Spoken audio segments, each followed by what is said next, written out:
Some new content creator themed Karina's challenges just dropped, and the ones I wanted to start with first were the Lagacy challenges, where you have to use a 5-star Stark Spidey to beat the Kang quest in Act 7 and then the Superior Kang quest in Act 7.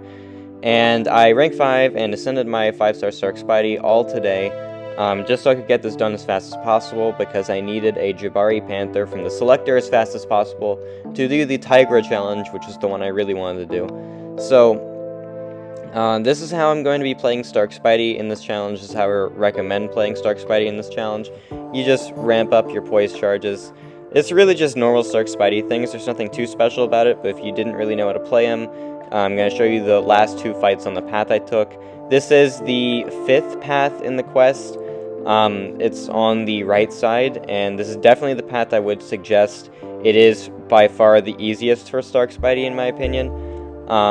There's nothing too special about anything that's happening. You can really just play like the nodes don't even exist, and just fight the defenders like normal. So yeah, it's really easy path, and you do have some willpower healing from crumbling armor, which makes it to where you have to use less items, which is nice. But anyway, we're just beating up this Overseer, and yeah, it's pretty much a breeze. I'm just gonna show you how this fight worked, just so you know what the path looks like. Like I said, the nodes really don't matter in this path. They really just are kind of irrelevant, and you can ignore them and just play Stark Spidey like normally. And so here's the second fight, where it's going to go basically the same way. We're just going to get our poise charges initially, and then we need to trigger his falter, and then we just start brute forcing him to death. Definitely easier because we have class advantage and stuff. If you do want to skip to the Superior Kang boss, then I'll put time codes in to make it easier for you. There is brute force, so you do have to worry about that a little bit, but it's not that big a deal. And now we bait a heavy attack to trigger the falter, and then we are going to go for an intercept right there, and we're just hitting super hard. I did have some boosts on, because I did my war fights right before I did the challenge, so my Stark Spidey is probably hitting a lot harder than yours is, but that's because of those war boosts. I would definitely boost for this content just to make it easier, but if I had to pick challenges to not boost for, it would definitely be these Lagacy ones over the Karate Mike and Fintech challenges, because those are definitely the harder ones, and definitely the ones you want boosts for, because they will take a lot longer. Either way, this Professor X is just about dead. I'm just going to go for one more combo, and that should finish him off. Just like that with the SP1. And now we move on to Kang. So, obviously Kang has those special nodes that all the Act 7 bosses have, where you remove one, it activates a node. In this case, I removed the charged Power Looper blocker, so now we have to deal with Power Looper, but it's really not that much of an impact. It just decreases the Power Loop duration by 15%, meaning you have a shorter time to do your things, but it's not that big a deal. And for this Kang, if you didn't know, the way you fight Kang is you really just want to be at a bar of power that he tells you to. Like there was a special one, I wasn't there. You can either be at the bar of power or throw that bar of power. You do not have to throw the special attack when it says to have 1 bar. If you just have 1 bar of power, that also counts. So obviously for 0, we want no bars, and we're just going to chill out, build up some poise while we're waiting for this to go away, and we complete the 0 bars. So now I just want to get to a special 2. I will throw it to complete the challenge, but I can also just stay at 2 bars if I want to complete the challenge. I can't stress that enough. That is something that is very important in some cases, because say you need to have 2 bars of power, but your next challenge is to have 3 bars. It's much easier if you hold your power instead of using that SP2, because then getting to an SP3 is much easier. So in the second phase, you have increased power gain, and this is a little frustrating because a lot of times Starkey is going to be evading the hit you would like to block.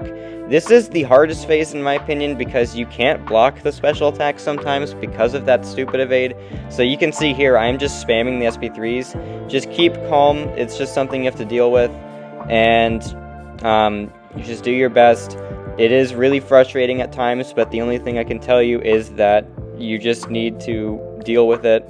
because that evade is going to mess you up. You can try to parry the blast, but it really won't do anything. Here, I'm trying to get to 0 bars, but I can't really do that. I throw the SP3 first, and I'm going to throw an SP1 right after, and that's going to stun him. I'm lucky he decided to be aggressive there.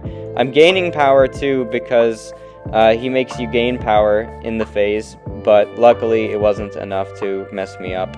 So here we have an SP2, and I'm going to misdex the end, and it is going to power lock and special lock me, which is very annoying, but at the same time, it's not that big a deal if you practice the dex timing, or if you just let your evades kind of do their thing.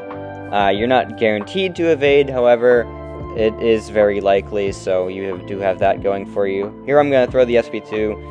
The wounded just fell off, and now I have to dex another SP2. There is an example where I probably should have just held my power instead of throwing a special attack, but either way, here's phase 3. Okay, phase 3 I like a lot more than phase 2, because the power drain is more potent, and the power gain is normal potency, meaning that when you can't block, it's not as big a deal, because it doesn't screw you over just as much.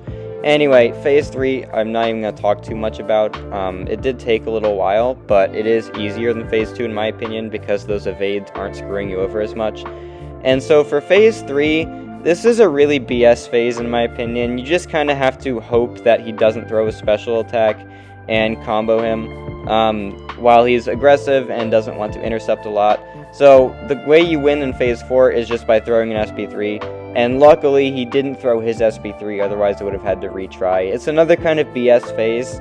There's not much you can do about it, but if you get the lucky AI and play aggressive enough, there you go. I don't know why I was slow comboing at the end, that was really dumb, but anyway, that is how you should do this challenge. In my opinion, that's the best way to beat up the 7.3 Kang.